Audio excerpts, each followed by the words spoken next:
ಕೆಲವೊಮ್ಮೆ ಅಪ್ಪ ತುಂಬಾ ಬೈಯುವಾಗ ಅಪ್ಪ ಬೈತಾರೆ ಅಂತ ಅನ್ಸುತ್ತೆ. ಆ ಬೈಯೋದ್ರ ಹಿಂದಿನ ಪ್ರೀತಿ ಏನು ಅಂತ ನಮಗೆ ಆರಂಭದಲ್ಲಿ ಗೊತ್ತಾಗಲ್ಲ, ಇವಾಗ ಯಾವಾಗ್ಲೋ ಒಂದಿನ ಗೊತ್ತಾಗತ್ತೆ.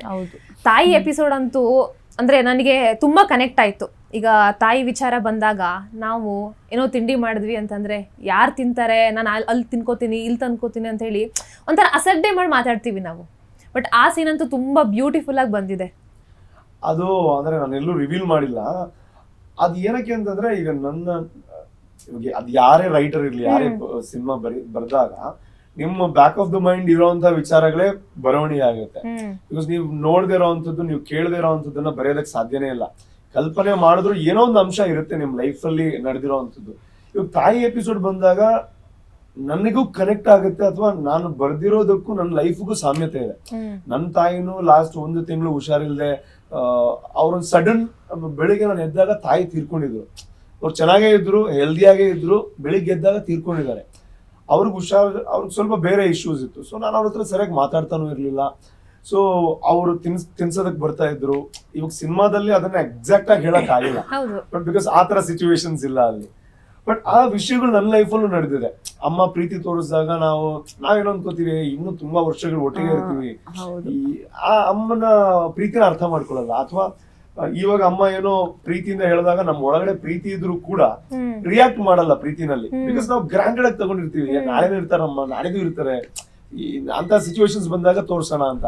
ಬಟ್ ಈ ಸಿನಿಮಾದಲ್ಲಿ ಒಂದ್ ಖುಷಿ ಏನು ಅಂತಂದ್ರೆ, ಮೊನ್ನೆ ಒಬ್ರು ಆಡಿಯನ್ಸ್ ಓಡ್ಕೊಂಡ್ ಹೇಳಿದ್ರು, ನಾನು ಇನ್ಮೇಲೆ ಅಮ್ಮನ್ ಫೋನ್ ಬಂದಾಗ ನಾನು ಏನೇ ಕೆಲಸ ಇದ್ರು ನಾನು ಅಮ್ಮನ್ ಫೋನ್ ಒಂದು ಎತ್ತೀನಿ ಅಂತ. ಇವಾಗ ಜಸ್ಟ್ ಫೋನ್ ಬಂದಿತ್ತು, ನಾನು ಎತ್ತಿರ್ಲಿಲ್ಲ, ಬಟ್ ನಾನು ಇನ್ ಮುಂದೆ ತಪ್ಪು ಮಾಡಲ್ಲ ಅಂತ. ನಮ್ಮ ಉದ್ದೇಶನೂ ಅದೇ. ಅಂದ್ರೆ ಸಿನಿಮಾ ಅಂದ್ರೆ ಕೇವಲ ನೀವು ನಗ್ತೀರಾ ಹೋಗ್ತೀರಲ್ಲ.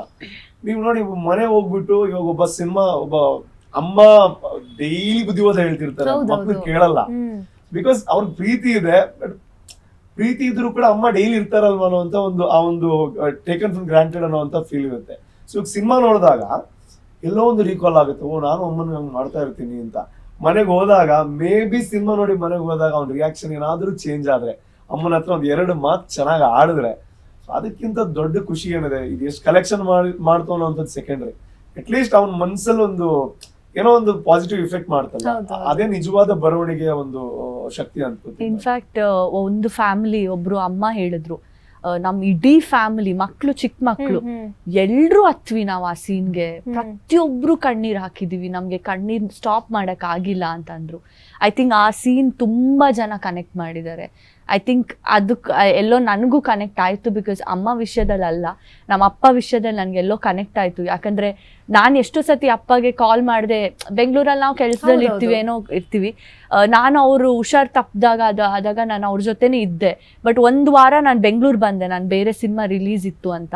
ಆ ಟೈಮಲ್ಲಿ ಅವ್ರ ಫೋನ್ ಎಲ್ಲ ನಾನು ಮಾಡಿರ್ಲಿಲ್ಲ, ಬಟ್ ಅವ್ರಿಗೆ ಲಾಸ್ಟಲ್ಲಿ ಅವ್ರ ಸ್ಪೀಚ್ ಹೊಟ್ಟೋಯ್ತು, ಅವ್ರಿಗೆ ಮಾತು ಹೋಯ್ತು. ಆ ಟೈಮಲ್ಲಿ ನಾನು ಎಷ್ಟು ರಿಗ್ರೆಟ್ ಮಾಡಿದೆ ಅಂದರೆ, ಬಿಕಾಸ್ ನನಗೆ ಇವಾಗ ಮಾತಾಡಕ್ ಬೇಕು ಅಂದ್ರೂ ಅವ್ರ ವಾಯ್ಸ್ ಇರಲಿಲ್ಲ.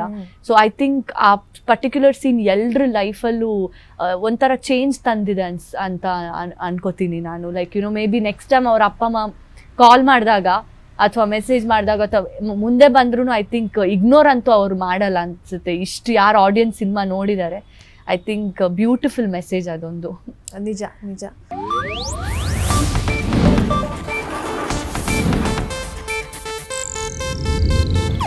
ಇದು ಏಷ್ಯಾನೆಟ್ ನ್ಯೂಸ್ ನೆಟ್ವರ್ಕ್ ಪ್ರಸ್ತುತಿ.